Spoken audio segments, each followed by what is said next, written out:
Today I have opened Pandora's box, not only figuratively, but quite literally. The box is that one, which looks innocent enough, but is full of detailing supplies and things like that. And if you know me, you know I have no business opening that box, but I've done it just the same. See, I'm waiting on a few parts for the bottom end of the 535 big block for the Scrapyard Drag Truck. And in the meantime, I was kind of looking at the front end of the truck, realizing how much I disliked looking at that old paint protection film that's been on there forever. So I decided to do something about it, and in the process have opened the box or the rabbit hole or gone down the, however you want to say it, pushed the snowball down the hill. We're doing that. So I'm kind of in the middle. I'll get you caught up of where we're at, but this is what the truck came in looking like. Paint protection film is probably just as old as the truck, so that's 21, 22 years old or so.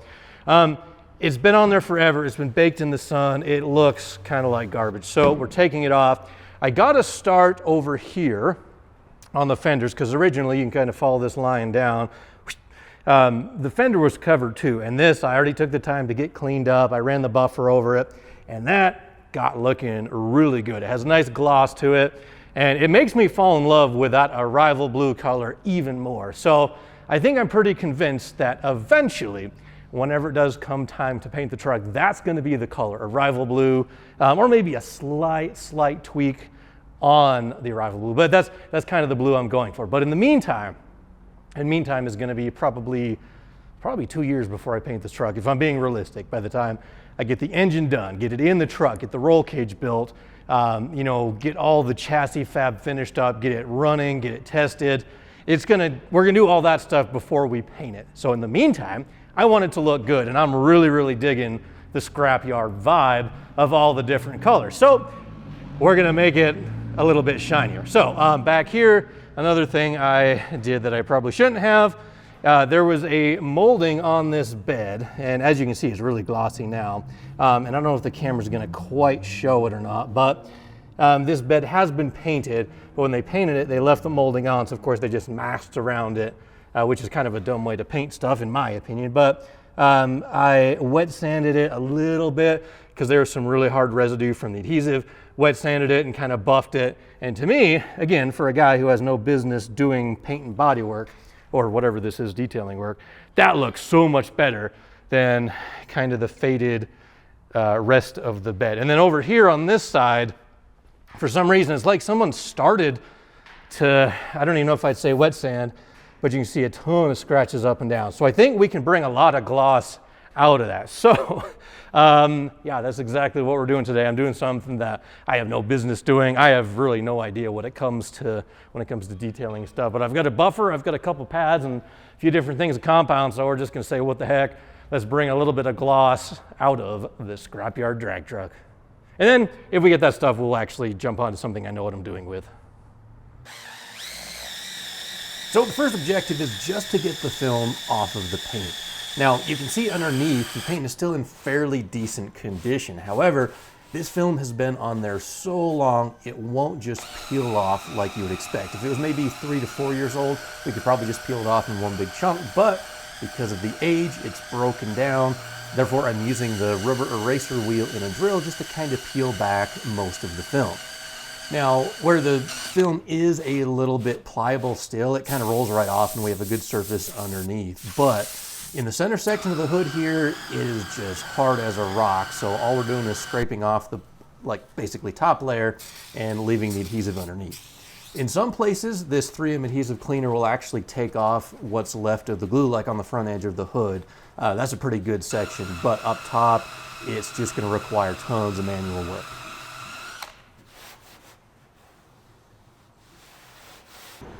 So we did hit a bit of a tough spot on the center section of the hood, just where the sun was beating down the most on the paint and the film and all that stuff. So as you can see, we've got a ton of glue that is just stuck onto the paint. In this section here, I've scraped and cleaned most of it off using a combination of just this stuff here and a razor blade. That gets a lot of the glue off.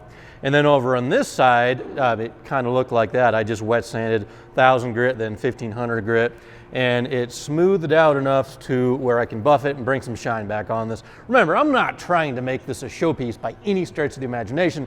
I'm just trying to make it look a little bit better and bring a little bit of shine onto this thing. So, you know, if it's a year before we paint it, it'll actually look good in the meantime, because realistically, this will be at the track. It'll be, you know, running and driving and being tested well before it gets painted. So I just kind of want it to look good. So anyway, I'll continue along, get this scraped off, get it wet sanded. I'll probably, or at least on this side, I blended the sanding up a little bit just to try to smooth out some of this rough clear coat, and I'll see what happens when we polish over that, just to kind of, again, make it look a little bit shinier. But making progress. The front of the hood came out really, really good because there was not much sun down here, and this stuff just peeled right off. Like, I haven't done anything other than just wipe it down with adhesive cleaner on the whole front. This side I did buff already, I told you that. This one is just how it came right off the eraser wheel. So a little bit more scraping and we'll get to buffing. Now, if the paint underneath the film was actually in really good shape, I would not be trying this technique. But because the hood is going to have to get painted at some point, I can get a little bit more aggressive with my technique. So I'm using just a razor blade, a standard, you know, straight up razor blade to scrape off what's left of the glue. The 3M adhesive cleaner actually does a pretty good job of softening it just a little bit. And as you can see there, the glue just kind of comes off in chunks, and it does take a lot of labor, it does take a lot of time, but this is really the only technique I could come up with. I tried using the eraser wheel just over and over, wouldn't touch it. I tried using acetone, again, didn't really touch it. I tried brake cleaner, which would soften it, but the brake cleaner evaporated too quickly. So the 3M adhesive cleaner and a razor blade, that was kind of the best thing that I could come up with. Now, it doesn't leave the surface underneath looking perfect, but as you can see by this shot here, that's kind of what we're left with after touching it, and then the wet sanded spot off to the left you can see there. So we're making progress, but that's definitely not a good finished product, whatever word I'm trying to find. So we got some wet sandpaper there, and we're just going to kind of go over the top of our work and level out any of those remaining scratches. And the wet sandpaper also takes off any of those remaining, you know, rock hard adhesive chunks.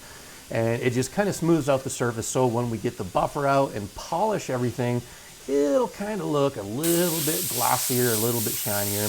We hit it first with 1000 grit, I believe, and then the second step we hit it with 1500. No, 1200, there we go. I'm sure this is totally the wrong way to do this, but can't say I know any better.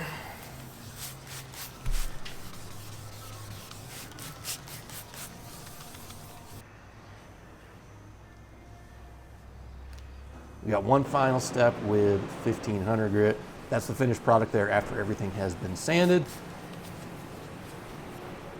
Then we'll get the polisher out and see if we can't make this thing look just a little bit neater than it did before. Again, no idea what I'm doing, so do not take this as instruction.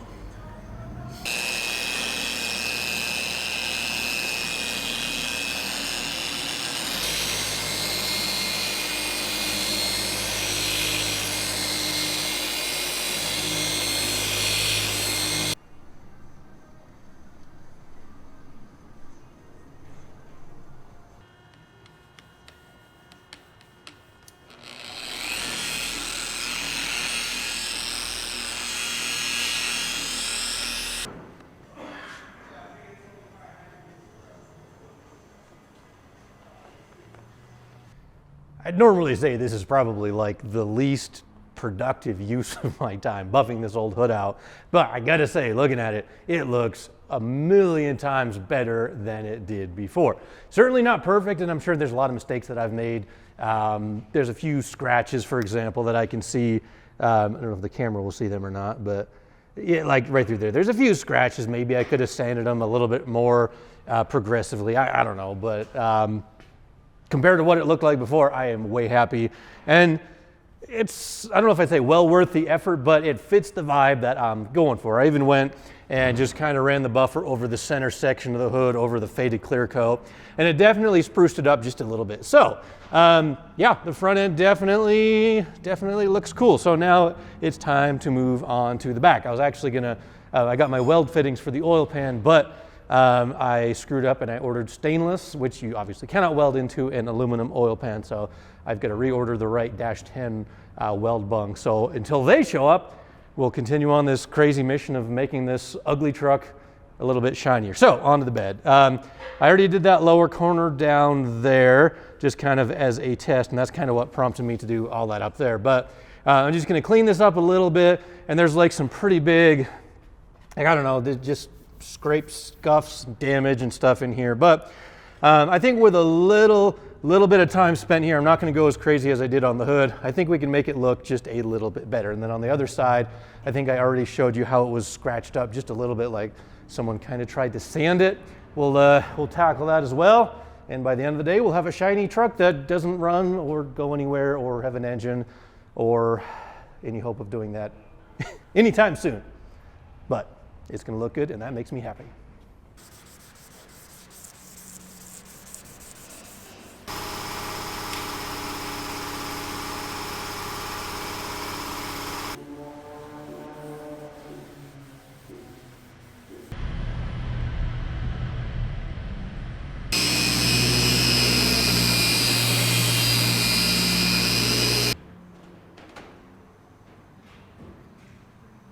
I did skip ahead in time just a little while because we're at the point of the project where the level of frustration is going up, the amount of effort being expended is going up, and the results that we're actually realizing is going down. So I'm kind of going to pump the brakes on the driver's side just because it's looking better, don't get me wrong, but it's just not worth the extra effort it would take to make it perfect, which it never would be perfect. So let me kind of show you what we're talking about. So from a distance, yeah, it looks shiny and glossy, and I think definitely better than it looked before. But once you get up close, this is where it becomes evident that I have no idea what I'm doing.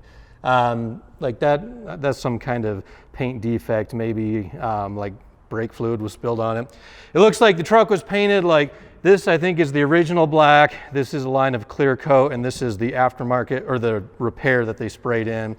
And it's kind of hard to tell maybe from this angle. You can see there's just a ton of scratches. Like I started with 1,000, I went to 1,200, and I thought I could just buff out the 1,200 scratches and it would be okay. Maybe I need to sand some more, probably. But also, I have one pad. I think it's a coarse pad. I have just a buffing compound. Remember, I have no idea what I'm doing. So if you have any suggestions, like if I need to put more pressure on the buffer, more speed on the buffer, sand it to like 2,000, like what would be the best way? But anyway, yeah, for now it's shinier. It looks at least kind of to match the front. So now I'm just gonna go over to the other side. I did a quick test patch, and just based on what it looks like after sanding it, I don't think I'm gonna even bother sanding. I'm just gonna buff it and bring a little bit of gloss out on the passenger side, and then we'll call it good. Because again, yeah, the truck's gonna get painted at some point. This is just to make it look a little bit better in the meantime, and definitely not the best use of my time. But I started, so we have to see it through to the end. Now, I got to admit, I don't have a lot of patience when it comes to work like this. And after seeing what it turned out like, I kind of wish I took a little bit more time to properly wet sand this entire passenger side bed panel. But again, it's like that balance between a temporary result and what ultimately is going to be. You can see before it was really, really dingy and dull, and after we brought a little bit of gloss back into it.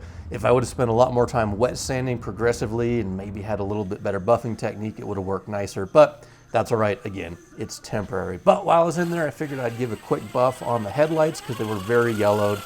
And this won't last if it's out in the elements or out in the sun for a long time. They'll yellow again, but at least for now, they look a little bit shinier and clearer. And you know, if and when we do drive this thing at night, they'll see a little bit better, or the light will project a little bit better, I should say.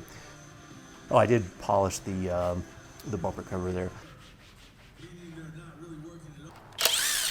So we're going to pull off the oil pan and we're going to try to get our windage tray installed in the engine today. I'm using these little spacer bolts basically right now. I'm just kind of mocking them up on the inside studs to get a reference for the height of the windage tray. We'll just set it on there, again, temporary, and we'll give the crank a couple of spins just to make sure the rod bolts or the counterweights on the crankshaft don't hit the windage tray. I think this is a good height, but we'll get a little bit different angle there, and you can see the crank will spin through and there's no interference. So this is a good height that we can work with, but now we just got to actually attach the windage tray for good.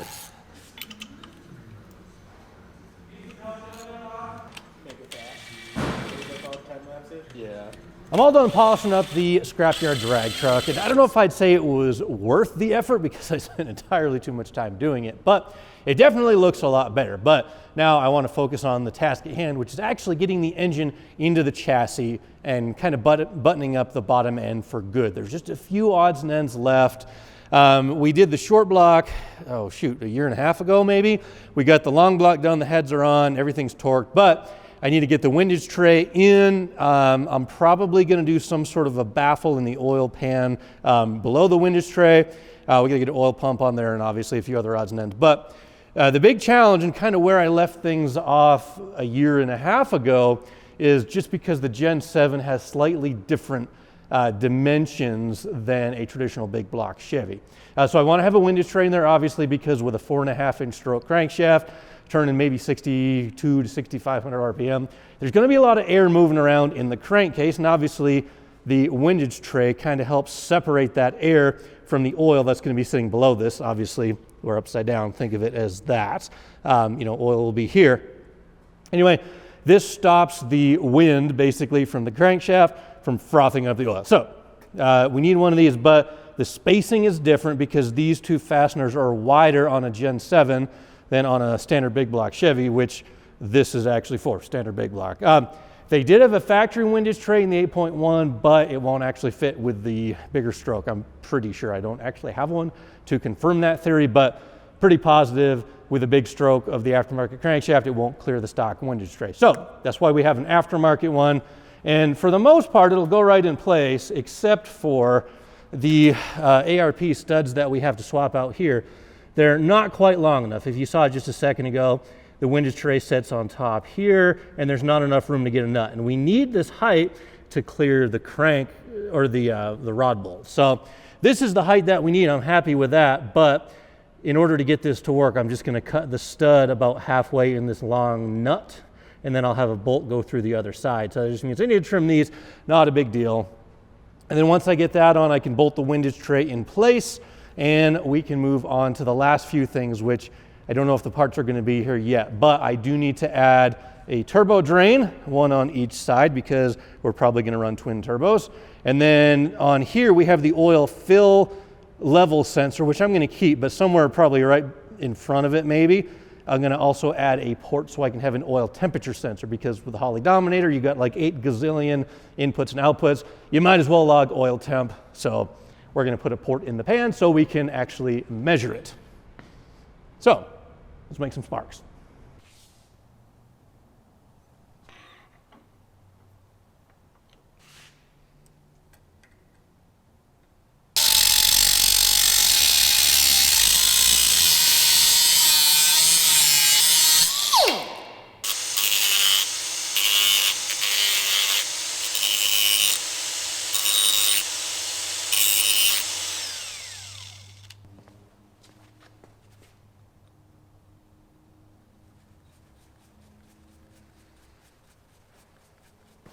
So effectively, this is what we're after. This bolt's a little bit too long, but just like that.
So we took a bit of a detour. We went down to the storage unit and we grabbed our Chevy Tracker, which is kind of a neat little SUV. I think we're just going to probably get rid of it. It's been sitting in storage, and we don't use it, but it's a neat little thing. I mean, it's got like 50,000 miles on it, believe it or not. Some completely gutless 4-cylinder. Chris drove it back to the shop, and he said it basically had all it could do just to keep up with traffic. But they had a little UTV snowplow on the front. We yanked that off. We're just kind of going through it. It's going to need a water pump because it leaks, and we'll do a fluid change here and there. But yeah, that's another little fun project that we're working on. But as far as the windage tray goes, I now have it pretty much wrapped up to the point where the oil pan will now fit onto the engine, which is pretty important.